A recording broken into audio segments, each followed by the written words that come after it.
একদিন সব হবে এই আশাতে দিন কেটে যায়। বয়স বেড়ে যায়, আশাগুলো মরে যায়। যে বয়সে চাওয়া পাওয়ার আনন্দটা সব থেকে বেশি, সেই বয়সেই বাস্তবতার সাথে লড়াই করতে করতেই কেটে যায়।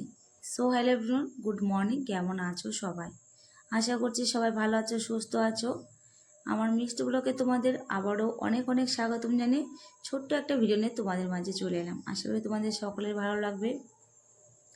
আজকে দিনটা হচ্ছে মঙ্গলবার, আর ঘড়ি কাটায় বাজে তোমার ওই 5টার মতো। আর আমি ঘুমে থেকে উঠে ফার্স্ট আমি দেখো উঠানটা ঝাড় দিয়ে নিচ্ছি, কারণ দেখো রাত্রেবেলা বৃষ্টি হয়েছে, আর সেই জন্য আজকে কিন্তু ওয়েদারটা একদম মেঘলা মেঘলা হয়ে আছে, কোনো রকম রৌদ্র ওঠেনি।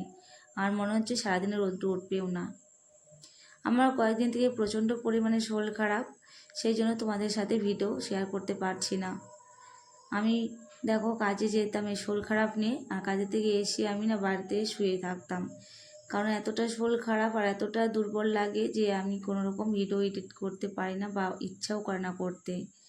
মানে কি বলবো বলো তো, একার ওপরে যেহেতু প্রেশার যায়, সেই জন্য আমার খুবই শরীরটা খারাপ হয়ে যায় মাঝে মধ্যে। আর আমার তো ঘুমের প্রবলেম আছে, এটা কম বেশি অনেকেই জানো যে আমার রাত্রে ঘুম হয় না। যখন আমার রাত্রে ঘুম হয় না, তখন আমার শরীরটা না প্রচণ্ড পরিমাণে দুর্বল হয়ে যায়, আর আমার শরীরটা একদম অচল হয়ে পড়ে, তখন আমি বিছনায় পড়ে যাই। আর সারাদিনে তো আমি একটু রেস্ট নিতে পারি না, রাত্রে ঘুমটা যে পারবো সেটাও আমার ঠিকঠাক করে কোনো দিন হয় না।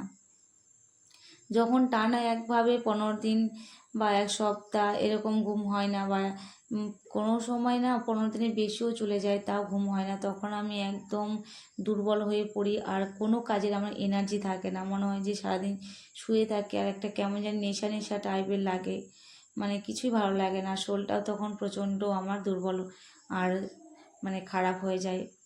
কারণ যখন অতিরিক্ত আমি টেনশান করি, যখন আমাদের ঘরে খাবার মতো কিছুই থাকে না, তখন আমি চিন্তা ভাবনা করি যে কী দিয়ে কী করবো, ছেলে মেয়ে দুটোকে কী করে মানুষ করবো, ওদেরকে কী দিয়ে কী খাওয়াবো, মানে এই টেনশানগুলো আমার মাথার মধ্যে সবসময় না কুড়ে কুড়ে খায়, জানো তো। কী করব বলো, কারণ এই শরীর খারাপ নিয়ে মানুষের বাড়ি কাজে যেতে হয়, না গেলে তো হবে না। কারণ ওরা একদিন মানবে, দুদিন মানবে, কারণ 3 দিন 4 দিন 5 দিন তো ওরা মানবে না। কারণ ওরা বুঝবে না যে আমার কতটা শরীর খারাপ। ওরা দেখবে যে আমি সুস্থ হয়ে আছি, কারণ উপরটা দেখবে, ভেতরটা কেউ দেখবে না। কারণ যাদের টাকা পয়সা, ধন দৌলত, অর্থ আছে, বা কোনো দিক থেকে অভাব নেই, তারা কিন্তু কখনো মানে অসহায় গরিবদের কষ্টটা বোঝে না। কারণ আমরা তো গরিব মানুষ, সেই জন্য আমাদের কষ্টটা কেউ বোঝে না। যাদের মানে দুঃখ কষ্ট আছে তারা অ্যাকচুয়ালি বোঝে, তাছাড়া আদার্স কেউ কিন্তু বোঝে না আমাদের কষ্টটা। তাই আমি কখনো তাদেরকে মানে আমার সমস্ত কিছু বলি না কখনো, যে তারা বোঝে না।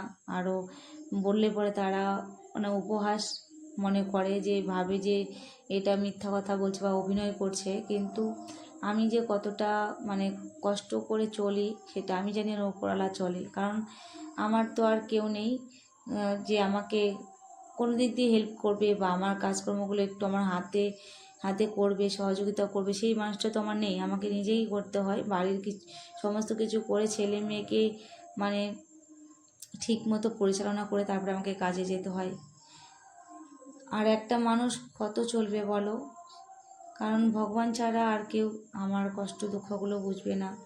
আমি ভগবানের কাছে সবসময় প্রার্থনা করি যে ভগবান, আমার মতো দুঃখ কষ্ট তুমি আর কাউকে দিও না। আমাকে দিয়েছো, আর যেন দ্বিতীয় কাউকে দিও না তুমি। তো বন্ধুরা, আজকে ভিডিওটি এখানে শেষ করছি। সবাই ভালো থেকো, সুস্থ